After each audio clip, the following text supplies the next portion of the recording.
The Marines kicked in Takashi Nakamura's door at dawn, their rifles raised, their faces hard with the controlled aggression of men trained to expect resistance. Takashi did not resist. He sat at a small table, drinking tea as the sun rose over the harbor, and waited for them with the calm resignation of someone who had known this moment would eventually come. He was 63 years old, a fisherman who had lived his entire life in this village, and he had made choices during the war that would now demand accounting. Takashi Nakamura, the lead Marine, a sergeant named William Chun, asked in surprisingly good Japanese, "You are under arrest for providing aid to Japanese military forces." "I understand," Takashi replied quietly, setting down his teacup with steady hands. "I will come with you. There is no need for weapons." Chun lowered his rifle slightly, surprised by the lack of resistance. Most of the collaborators they had arrested so far had either tried to flee or had protested their innocence with desperate fervor. This old man's calm acceptance was unusual, even unsettling. "Do you know why we're arresting you?" "Yes, because I helped guide submarines into the harbor. Because I use my knowledge of these waters to assist the Imperial Navy. Because I am guilty of what you will charge me with." Takashi stood slowly, his joints stiff from years of hard work on fishing boats. "May I bring anything with me?" "Just what you're wearing." "Let's go." They walked him through the village in the gray dawn light, past houses still damaged from American bombardment, past a ruined pier that had once been the center of the village's fishing industry, past neighbors who watched from windows and doorways with expressions ranging from sympathy to anger. Some of these people blamed Takashi for bringing the war to their village. Others understood that he had done what he thought necessary to protect the harbor approaches. None of them could know what would happen to him now that the Americans had won. The interrogation began that afternoon in a commandeered schoolhouse that now served as the local occupation headquarters. Takashi sat across a table from two intelligence officers, Captain James Morrison and Lieutenant Robert Hayes, which in serving as translator. Morrison was methodical and professional, laying out maps of the harbor and surrounding waters, pointing to submarine routes that matched exactly with the coded entries in Takashi's logbook. "You were very good at this," Morrison said, his tone almost conversational. "We've been trying to figure out how Japanese submarines were navigating these waters so effectively despite our patrols. Now we know they had someone who knew every rock, every current, every seasonal variation in water depth and tide patterns, someone who could guide them in and out without detection." Takashi nodded. "I have fished these waters for 50 years. I know them better than I know my own house. When the Navy came and asked for my help, I gave it. It was my duty to my country." "Even though you knew those submarines were going out to kill American sailors?" Hayes asked, his voice harder than Morrison. "Yes, even though I knew, just as you knew when you bombed our village that you would kill innocent people. This is war. We all do things in war that we would not do in peace." Takashi met Hayes' eyes steadily. "I do not ask for mercy. I know what I did. I accept the consequences." Morrison exchanged a glance with Hayes, then leaned back in his chair. "Here's the thing, Mr. Nakamura. The war is over. Japan has surrendered. We're not here to exact revenge or punish every person who supported their military during the war. We're here to rebuild, to help Japan transition to peace, to create conditions where this kind of conflict doesn't happen again. But we also can't ignore serious collaboration, especially when it directly contributed to American casualties. I understand. You must make an example. I am prepared for whatever judgment you decide." "We're not making examples," Morrison said firmly. "We're trying to establish justice. That means understanding context and motivation, not just punishing based on actions alone. So I need you to explain something to me. Why did you do it? You're a fisherman, not a soldier. You could have refused. You could have given them incorrect information. Why did you actively help them?" Takashi was silent for a long moment, considering how to explain something that had seemed so clear during the war, but now felt complicated and difficult to articulate. "My son was a submarine officer. He served on boats that used this harbor. Every time I helped guide a submarine safely in or out, I told myself I might be saving my son's life. That made it easy to ignore what else those submarines were doing." "Where's your son now?" Morrison asked quietly. "Dead. His submarine was sunk in 1943. Near the Solomon Islands. I received notification 6 months after it happened, but I continued helping the Navy anyway. because by then it was habit, and because stopping would have meant admitting that what I had done was for nothing. The room fell silent, except for the sound of wind through broken windows and distant voices of Marines organized in the occupation. Morrison made notes on a pad, his expression thoughtful. Hayes looked less sympathetic than his commanding officer, but even he seemed to understand that Takeshi's motivation was more complex than simple enemy collaboration. "We need to verify your story," Morrison said finally. "Check records, interview other villagers, determine the extent of your activities, and whether you engage in any other actions against American forces. That's going to take time. In the meantime, you'll be held in custody here in the village. We're converting part of the old community hall into a detention facility. It's not a prison exactly, more like house arrest with supervision." "I understand. May I ask one question?" "Go ahead." "My wife, she is old and not well. She depends on me for care. What will happen to her?" Morrison considered this. "We'll arrange for someone to check on her, make sure she has food and basic necessities." "Do you have other family in the village?" "A daughter, married to a fisherman.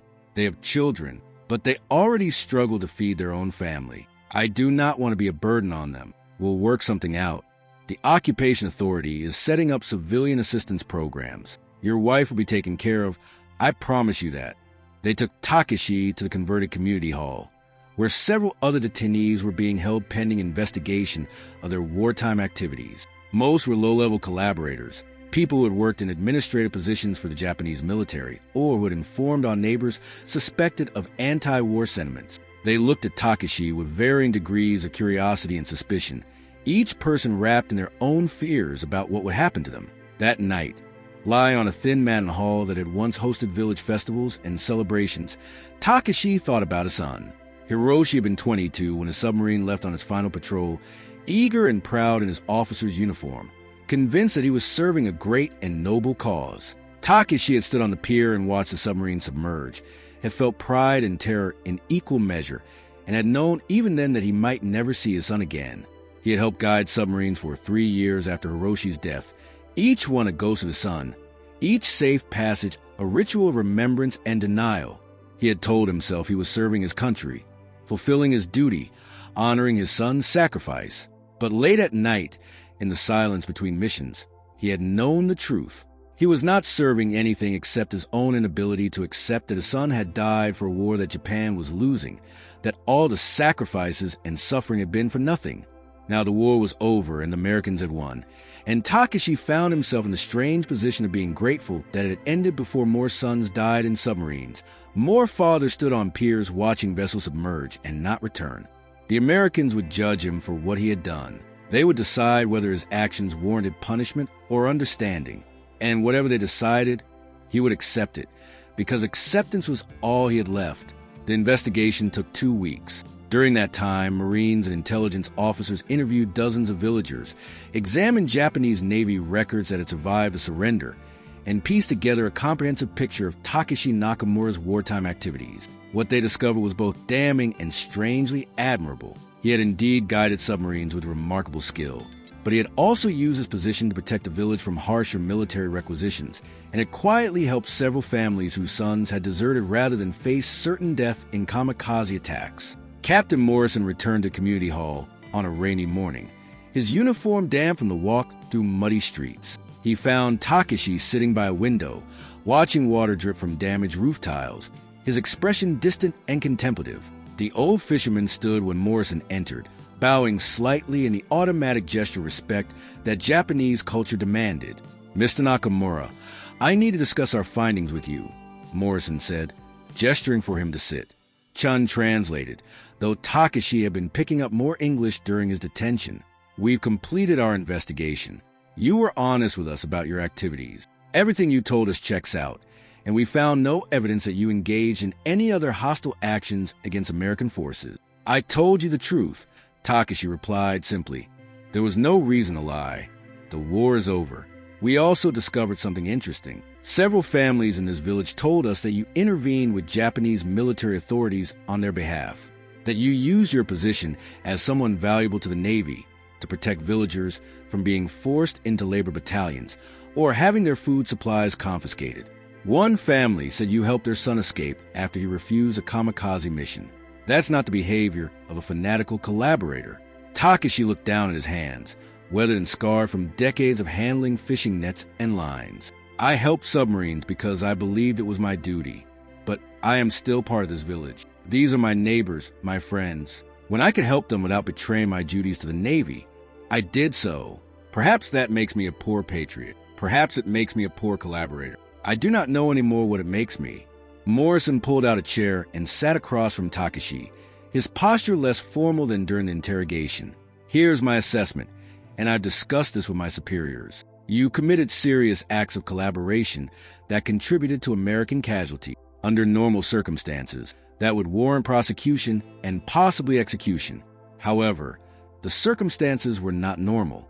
You were coerced by a military government that did not tolerate refusal. You were motivated by grief for your son and by the desperate hope that your actions might save other lives. And you used what limited power you had to protect your community. Are you saying I will not be punished? I'm saying the punishment needs to fit the reality of the situation. You're not going to be executed or sent to a prison camp, but you can't just walk away from this without consequences either. The families of American sailors who died because of submarines you helped guide deserve some form of justice. Takashi nodded slowly. I understand. What will you do with me? That's what I want to discuss with you. We've been looking at this village, at the damage from the war, at how people are struggling to rebuild their lives. The pier is destroyed. Most of the fishing boats were requisitioned by the military and never returned. The remaining boats can't go out because there's no safe harbor to operate from. People are starving because they can't fish, which is the only industry this village has ever had. This is true.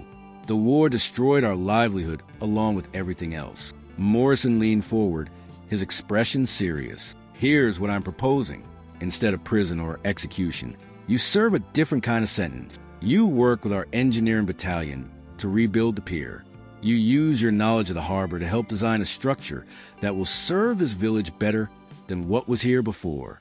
And you supervise the fishing boats when they start operating again, using that same knowledge of tides and currents to help them safely, productively fish these waters. In effect, you pay your debt by helping rebuild what the war destroyed. Takashi stared at Morrison, hardly believing what he was hearing.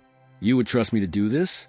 After what I did, trust isn't quite the right word. Let's call it pragmatic utilization of available resources. You have knowledge and skills this village desperately needs. Locking you up or executing you wastes those resources and does nothing to help the people here rebuild their lives. This way, everyone benefits. You perform useful labor that helps your community.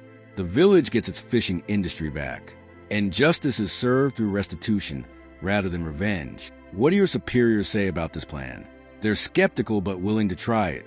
The Occupation Authority wants to demonstrate that we're here to help Japan recover, not to exact revenge. This is a kind of project that serves those goals. But there are conditions. You'll be supervised by marine engineers during the reconstruction. You'll report regularly to our Civil Affairs office. And if there's any indication that you're using your position to undermine the occupation or harm American interests, the deal is off and you face standard prosecution.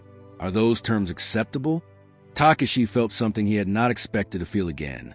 Hope, not for himself particularly, but for his village, for his neighbors, for the possibility that something good might come from the ashes of defeat. Yes, those terms are acceptable. When do we begin? Tomorrow morning. I'll introduce you to Lieutenant Marcus Washington. He's the engineering officer who will be overseeing the pier reconstruction.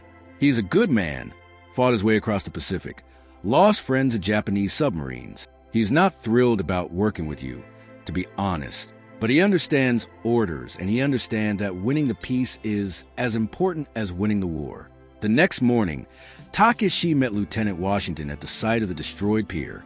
The young officer was tall and powerfully built, with dark skin and eyes that held the wariness of someone who had seen too much combat too young. He looked at Takashi with undisguised suspicion, and when he spoke, his voice was clipped and professional, stripped of any warmth. Captain Morrison says you know these waters better than anyone. I need that knowledge to build a pier that won't get washed away in the first storm. But understand something, old man. I lost good friends to submarines that might have used this harbor. Men I grew up with, men I served with. So I'm going to do my job and you're going to do yours. But don't expect me to be friendly about it. Takashi bowed slightly. I do not expect friendship, Lieutenant. I expect only the opportunity to help repair some of the damage the war has caused. I know I cannot bring back the men who died, but perhaps I can help ensure that this village lives. Washington grunted, neither accepting nor rejecting the sentiment. Fine, let's start with the tide patterns. I need to know when high tide hits, when low tide comes, how much the water level varies, and what the current patterns look like during different seasons. Can you provide that information? For the next hour, Takashi described in detail the complex patterns of water movement in the harbor. He drew diagrams in the mud, explaining how winter storms created different conditions than summer typhoons, how the underwater topography channeled currents in ways that were not obvious from surface observation, how the phases of the moon affected water levels in this particular bay. Washington listened with growing respect, his hostility gradually giving way to professional appreciation for someone who genuinely knew their subject. You weren't kidding about knowing these waters, Washington admitted grudgingly. This is exactly the kind of information I need. Okay, here's the design I'm thinking about.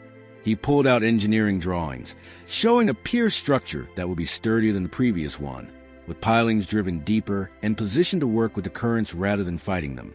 Based on what you've told me, does this make sense for this location? Takashi studied the drawings carefully, his fisherman's eye translating engineering specifications into practical reality. The positioning is good, but here, at this point, you need to adjust the angle. There's a rock formation beneath the surface that will create turbulence during storms. If you shift the piling 3 meters to the west, you avoid the problem. Washington made notes on the drawings. How do you know there's a rock formation there? Because I have been fishing these waters for 50 years. I know every rock, every sandbar, every place where the bottom is smooth or rough. This knowledge kept me from losing nets and damaging boats. Now, perhaps it can be useful for something better than guiding submarines. Washington looked at him for a long moment, some internal calculation taking place behind his eyes. Morrison was right about you. You're not what I expected when I heard we were working with Collaborator, and you are not what I expected when I heard Americans were occupying our village. Perhaps we are both learning that people are more complicated than the sides they fought for. Maybe, Washington said, his tone still cautious but less hostile. Let's focus on building this pier. We can figure out the rest later. The reconstruction began in earnest 3 days later. A marine engineering battalion arrived with equipment, materials, and a work ethic that impressed even Takashi, who had spent his life engaged in physically demanding labor. The Americans worked with systematic efficiency that seemed almost mechanical, each man knowing his role, each task completed in sequence according to plans that Washington modified based on Takashi's local knowledge. The villagers watched with mixed emotion. Some were grateful for the American effort to rebuild infrastructure that the war had destroyed. Others resented the occupation, seeing the reconstruction as a form of control rather than assistance. A few openly criticized Takashi for working with the Americans, calling him a traitor who had switched sides after Japan's defeat. He endured their anger with the same quiet dignity he had shown during his arrest, understanding that people needed someone to blame for the trauma and loss they had suffered. Takashi's daughter, Yuki, visited him at the construction site one afternoon. She was 35, worn thin by years of privation, her husband having returned from the war with injuries that prevented him from doing heavy labor. She watched her father directing Marines to adjust the position of piling, speaking in broken English supplemented by gestures and drawings in the sand, and her expression was difficult to read. "Father," she said quietly when he took a break, "people in the village are talking. They say you are collaborating with the enemy again, just as you did during the war." Takashi wiped sweat from his face with a cloth, his body aching from unaccustomed exertion. He was too old for this kind of work, but he refused to let others do what he could manage himself. "I am helping rebuild what the war destroyed. If that is collaboration, then I am guilty. But I think it is simply being practical. Some say you should have refused, that you should accept punishment with dignity rather than work for the American. And what would that accomplish? I would die or sit in a prison, and the village would remain without a pier, without the ability to fish, without hope of recovery.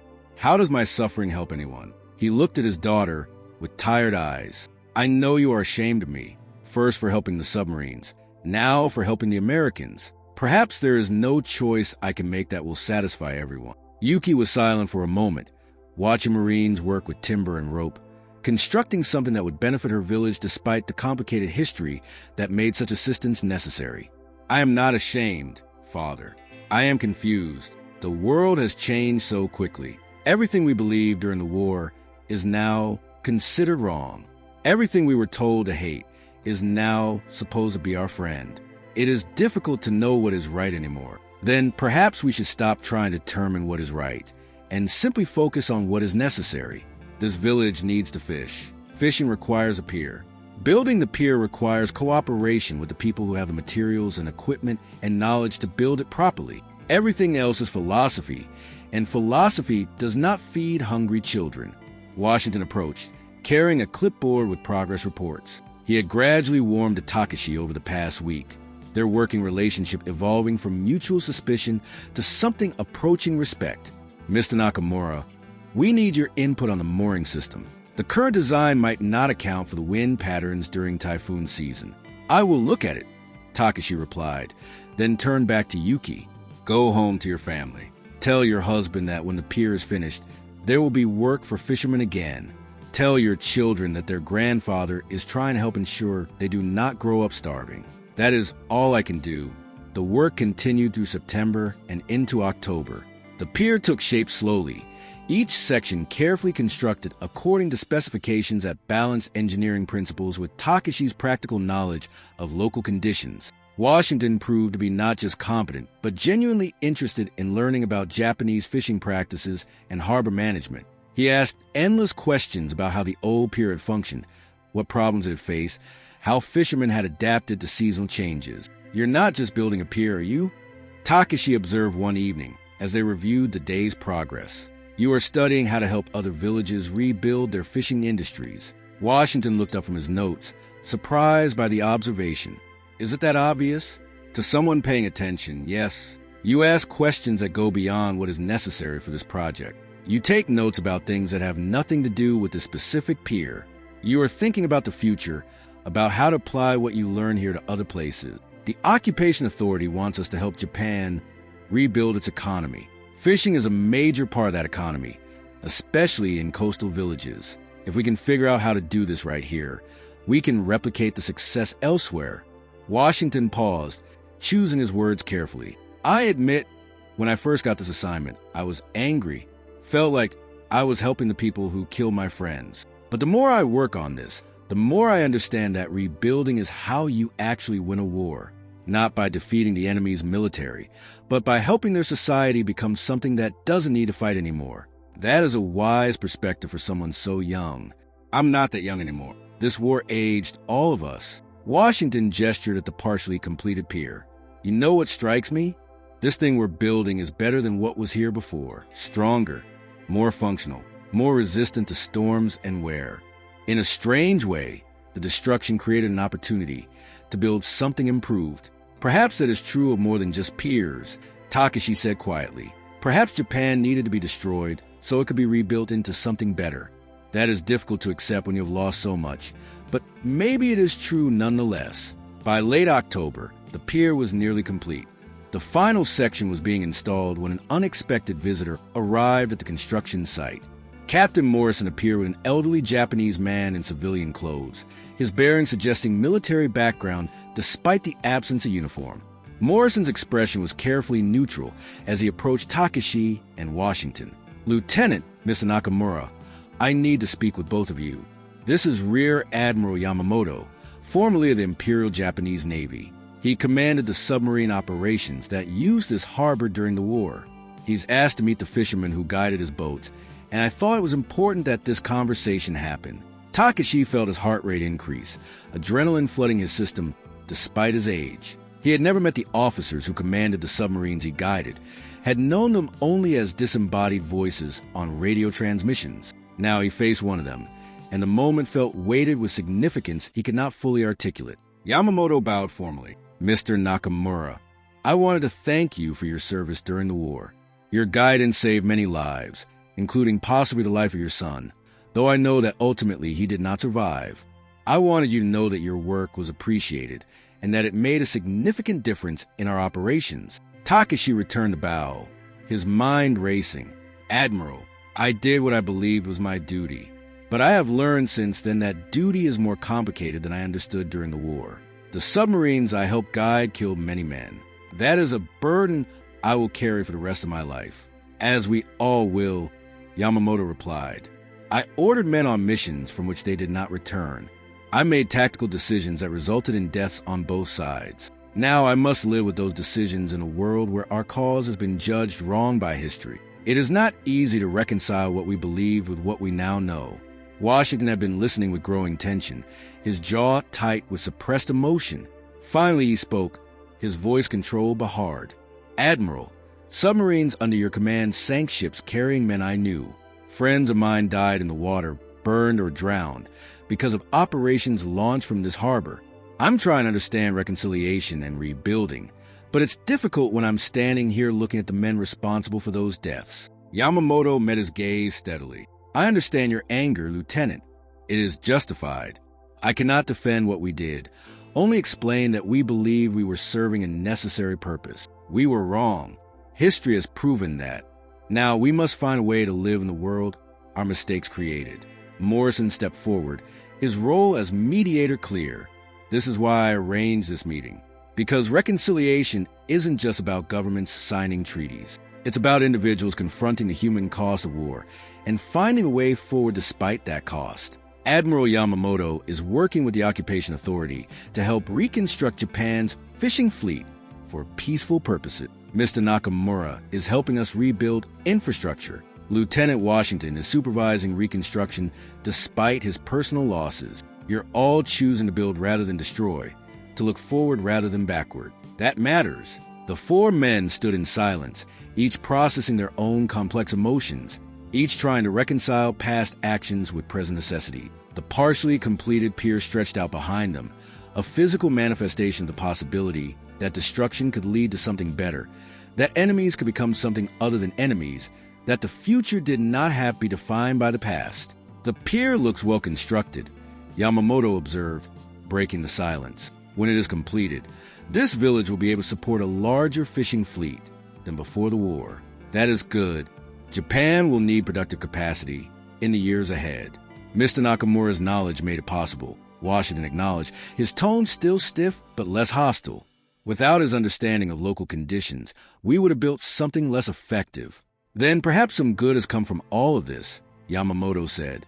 That is more than many of us deserve, but we should be grateful for it nonetheless. The pier was completed in early November, a structure of wood and concrete that extended into the harbor with clean lines and solid construction. The final inspection took place on a clear morning with light wind and calm seas, conditions that Takashi recognized as ideal for the blessing ceremony the village had planned.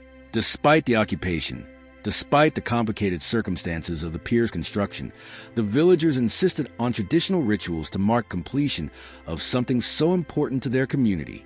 A Shinto priest performed the blessing, sprinkling salt water and sake on the pier's planks while chanting prayers for safe passage and good catches. American Marines stood respectfully to the side, caps removed, watching a ceremony they did not fully understand but recognized as significant. Washington stood next to Takashi, both men exhausted from weeks of intensive labor, but satisfied with what they had accomplished together. Your Marines have worked hard, Takashi said quietly as the priest completed his ritual. They have built something that will serve this village for many years. We all worked hard, Washington corrected. This wasn't just American effort. Your knowledge made the difference between a pier and a good pier. The villagers who volunteered their labor contributed as much as my men. This was a collective effort, which is probably how it should be. Captain Morrison joined them, carrying a folder of documents. His expression was serious, but not unfriendly as he addressed Takashi. Mr. Nakamura, I need to speak with you about your status. The Occupation Authority has reviewed your case and the work you've completed here. They've made a final determination regarding your wartime collaboration. Takashi felt his stomach tighten, the familiar fear returning despite weeks of productive work. I understand. What have they decided? Your sentence is considered served.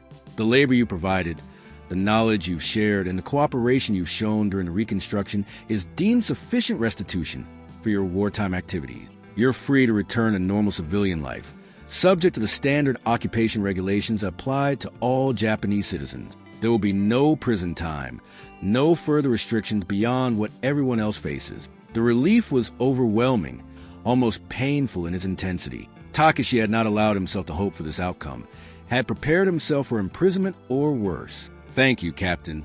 I do not know what to say." "You don't need to say anything. You earned this through your actions over the past 2 months." Morrison paused, then continued with obvious care. "There's something else. Admiral Yamamoto has proposed a program to help former submariners transition to civilian fishing. He's asked if you would be willing to serve as a consultant, helping these men learn to use their navigation skills for peaceful purposes. The Occupation Authority supports the idea. It would be paid work, and it would help a lot of men who are struggling to find their place in post-war Japan." "Former submariners?" Takashi repeated, processing the implications. "Men who served on the boats I helped guide?" "Some of them, yes. Others from different commands. The point is they have skills that could be valuable for fishing, but they need guidance on how to apply those skills in civilian contexts. You have both the fishing expertise and the navigation knowledge they need. You'd be perfect for the role." Takashi thought about his son, about all the young men who had died in submarines, about the survivors who now face a world that had no use for their wartime training. Helping them find productive civilian lives would not bring back the dead, but it might help ensure that their skills serve life rather than death going forward. "I will do it," he said. "When do we begin?" The program started 2 weeks later. 23 former submarine crew members arrived in the village, most of them young men in their 20s and 30s, all of them carrying the particular weariness of those who had survived when many others had not. Takashi met with them in the rebuilt community hall, the same building where he had been detained months earlier, now serving a completely different purpose. "I am Takeshi Nakamura," he began, speaking to the assembled men with an authority born of experience rather than rank. "During the war, I guided submarines, including perhaps some of the boats you served on. Now I fish, as I did before the war, and I will teach you how to apply what you learned in the Navy to catching fish rather than killing men." One of the younger veterans, a former sonar operator named Kenji Sato, raised his hand tentatively. "Mr. Nakamura, how do we transition from hunting enemy ships to fishing?" The skills seem completely different. They are less different than you think. Sonar teaches you to listen to the ocean, to understand how sound moves through water, to detect objects you cannot see. These are the same skills that help you find schools of fish, understand their movements, locate them even when they are deep.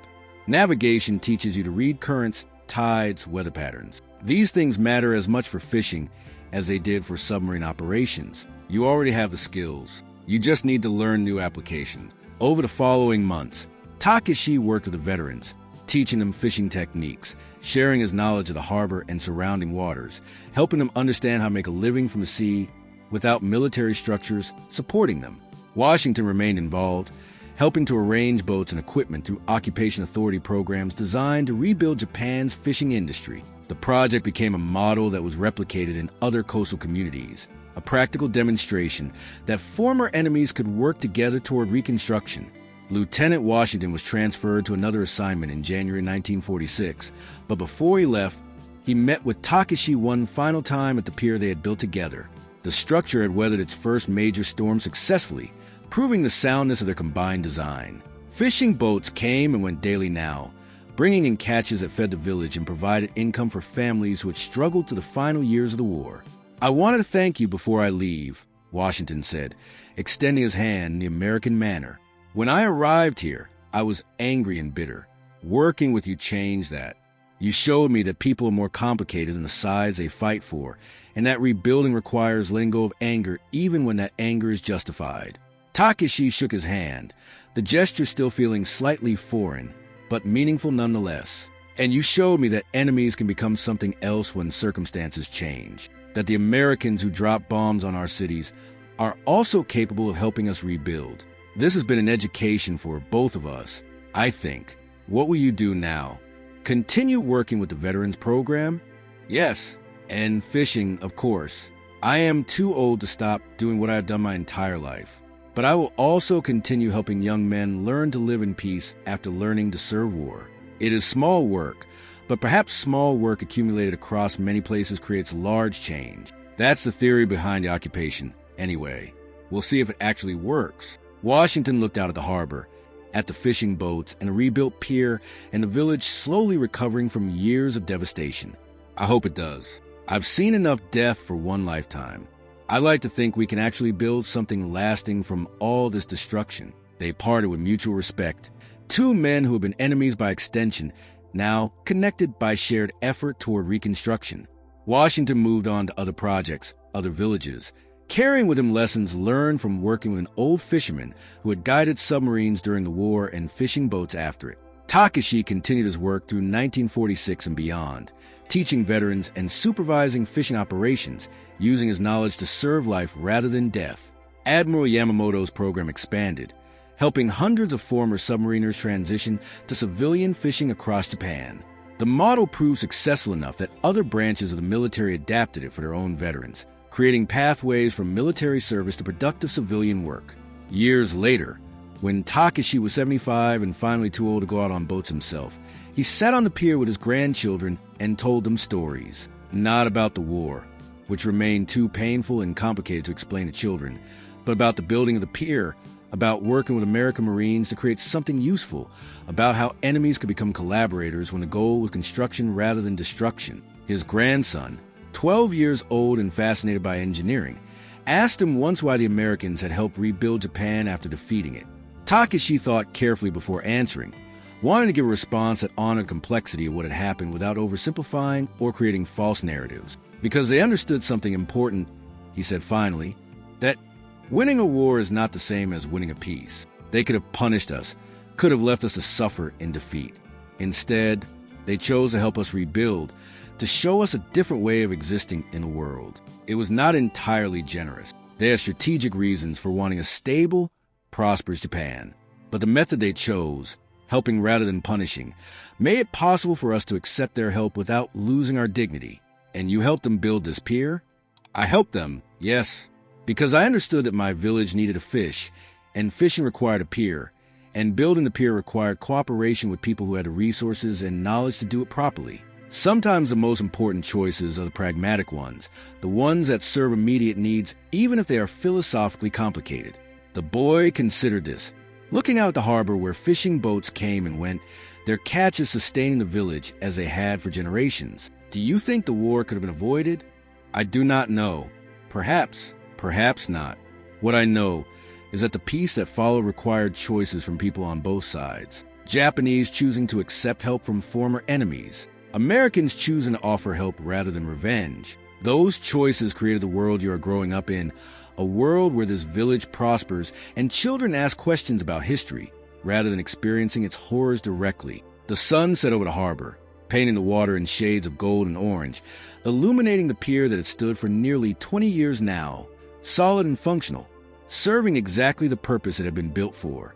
Takashi sat with his grandchildren and watched fishing boats return with their catches, and he felt something close to peace. Not complete peace, because the memories of war and loss never fully faded, but peace enough to appreciate what had been built from the ruins, to recognize that sometimes redemption came through simple work honestly done, through choosing to build rather than destroy, through recognizing that former enemies could become something else when given the opportunity and reason to change. The reconstruction of Japan after World War II remains one of history's most successful examples of turning former enemies into allies through practical assistance rather than punitive measures. The story of Takashi Nakamura and Lieutenant Washington illustrates how individual relationships and local projects contributed to broader reconciliation.